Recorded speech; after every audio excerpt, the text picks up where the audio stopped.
You are listening to WPHM Digital Broadcasting, the best in paranormal talk radio.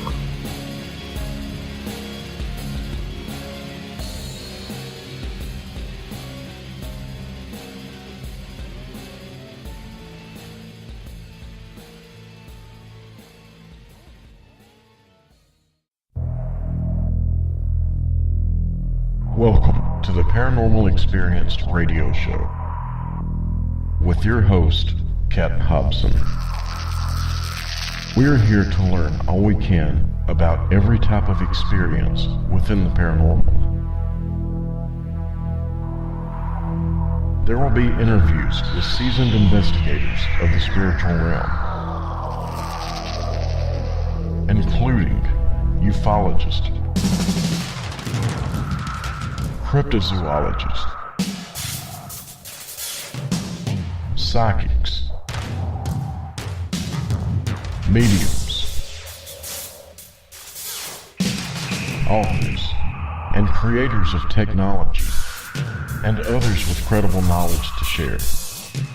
Together, we will find out what brought these investigators of the unknown into the field and learn what keeps them working so hard in it. I'm interested in learning how these individuals go about their work, and I believe you are too. This program is all about bringing those who are in the field together with our listeners who are interested in what they find. For us, the paranormal is all about working with and supporting each other. We're all here seeking answers to the questions that bother us so. Now, let's get those answers and enjoy the show.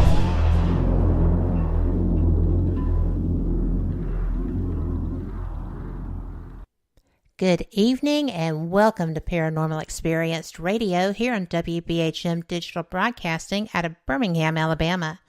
I am Kat Hobson, your host, and I have to tell you, I have been waiting to talk to tonight's guest. I am excited about the work that he's doing. I am appreciative of the fact that he stepped up and is doing it.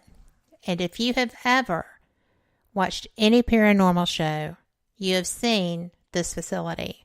I have been fortunate enough to investigate it several times. I have been fortunate enough to be given free reign over the building one afternoon, all by myself. I had the best time. And when you get the opportunity to go back, you're not going to believe the difference if you've been there. You're not going to believe the difference if you've just seen it on TV. And it is all because when it was fixing to be gone, this guy stepped in with a vision. And it wasn't just, oh, we'll remediate a little mold, we'll do a little this, we'll slap a little paint up. This is a full renovation. This building is going back to the way she needs to be. I've never heard of someone doing a full-scale renovation on a haunted location in my life, and I cannot wait to hear about the activity he's experiencing, and I'm going to tell you that I didn't know this. He is live from Old South Pittsburg Hospital Paranormal Research Center, and enjoy Ronnie Dee. Hi, Ronnie. Thank you so much for joining me tonight. Oh, thank you so much for having me. Well, I have been just waiting on this conversation because I think what you're doing is unique and very fun. And thank you so much. You have a history of paranormal investigation, right? I do. I've been in the industry for about 15 years now, and I enjoy it. I enjoy the investigating, but more importantly, I really, really, really enjoy going to the historic buildings across the nation and meeting so many, many different people that, from all different walks of life who have had an experience or something, and just talking to so many different people about their experiences is what really drew me into this industry.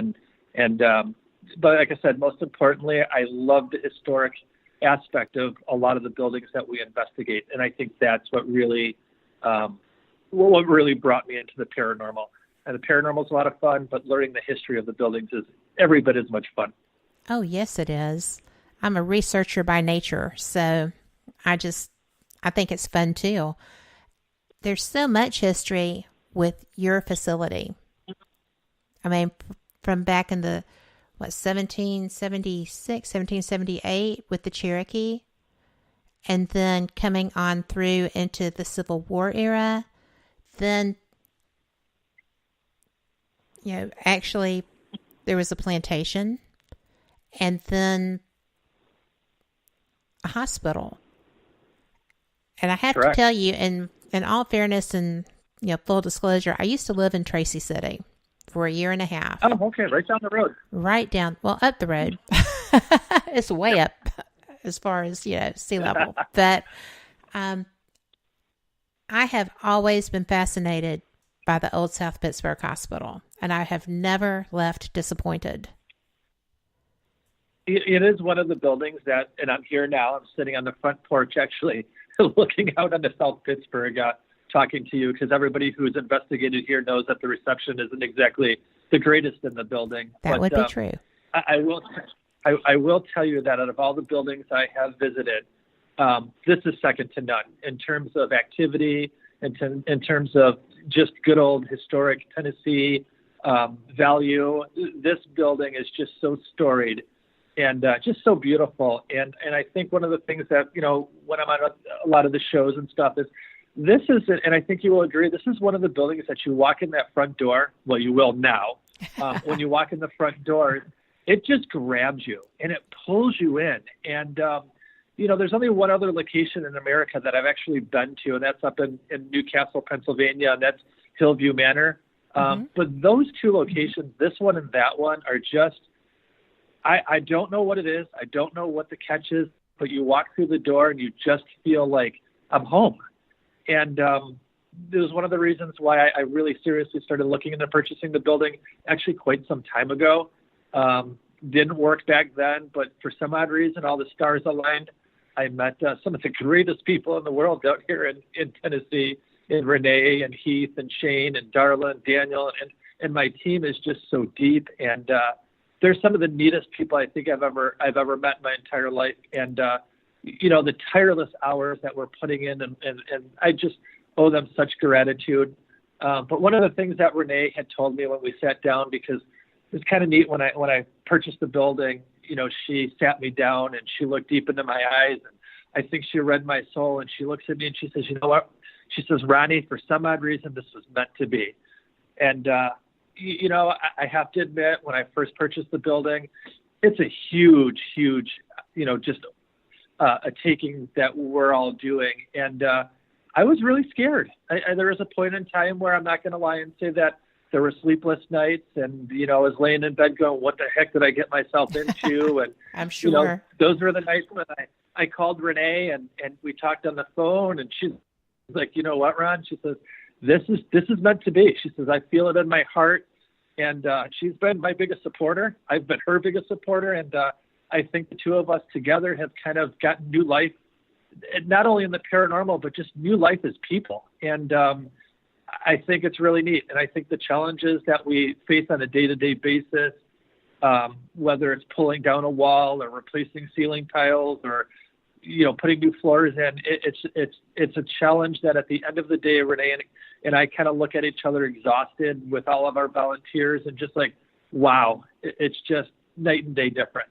And, some of the things that if you followed Facebook, we've moved probably, I think we're about up to 26 tons of garbage out of the building. And, I'm going to say that I believe that. Yeah. That was quite an undertaking. That took us about probably a month and a half to 2 months just to remove, the old owners. I don't even know.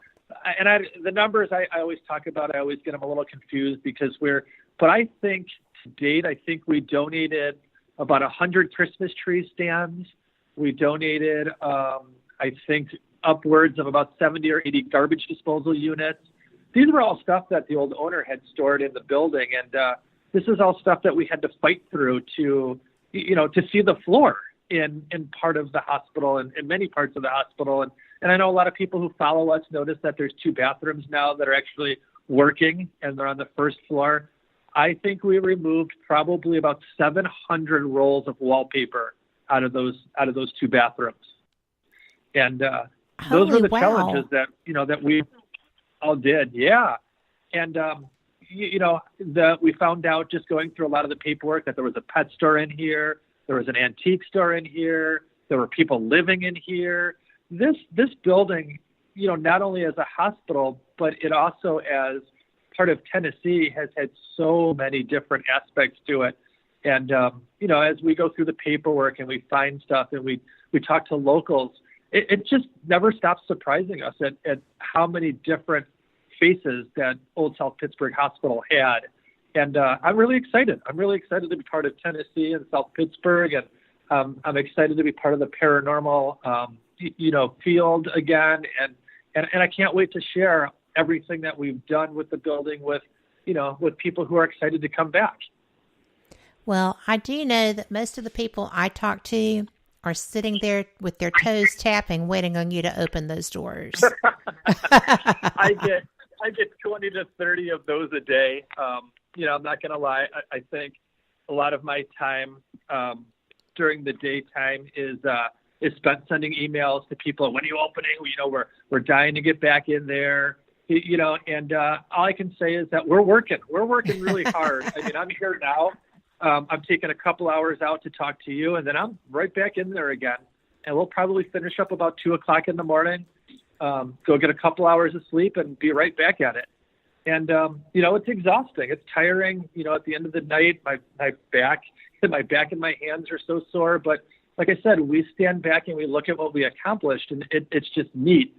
And I think our residents in here are actually starting to realize that we have their hearts in our best interest, or in their best interest as well. As we talk, the activity level has really started to pick up. It's fascinating. It's really, really fascinating at the stuff that's going on here. And I really can't wait to open up and to share all this with everybody who's out there, who's been patiently waiting by our side to be the first ones in here. And like I said, it's just really neat. It's a lot of fun. Well, we're sitting here talking and chat. Renee's in there also, but I was there a lot. I didn't realize those items were there. That type of item was even there. And because it was really pretty nasty with the mold and such. And it was usually dark. And when I was there alone, I did not go to the basement. So that was just, it was flooded. And, that was when I think the hot water heater or something burst, and it was a fiasco. But that was awful. I don't think there was a whole lot here that did. I don't know if you guys can hear that, but that would be one of our South Pittsburg natives out there doing donuts in the parking lot across the street. So I apologize if anybody hears that. Well, if you're in the mood, that's a good place to do them. So. What? One of the first things we did do when we came in is, I have as well been in the building quite a bit. This isn't. I've investigated here quite a few times in the past, and one of the things that I really did towards the end of investigating was actually really paid attention to kind of, some of the issues that needed to be addressed. And I'm not going to lie, I everybody who knows me knows I'm a pretty honest guy when it comes to this kind of stuff. We're talking 15 years of neglect that this poor old girl has had. Yes. And one of the first things that we did is we came in and we fixed all the leaks. From the plumbing and all that other kind of stuff. You're absolutely right. When you walked in the back door, the emergency room doors, you got that really, pungent smell of death. Really, I mean, it is the way it kind of smelled. You got that mildewy, moldy smell. We're not 100% yet. I mean, we still got a lot of ways to go, but the first floor that you're speaking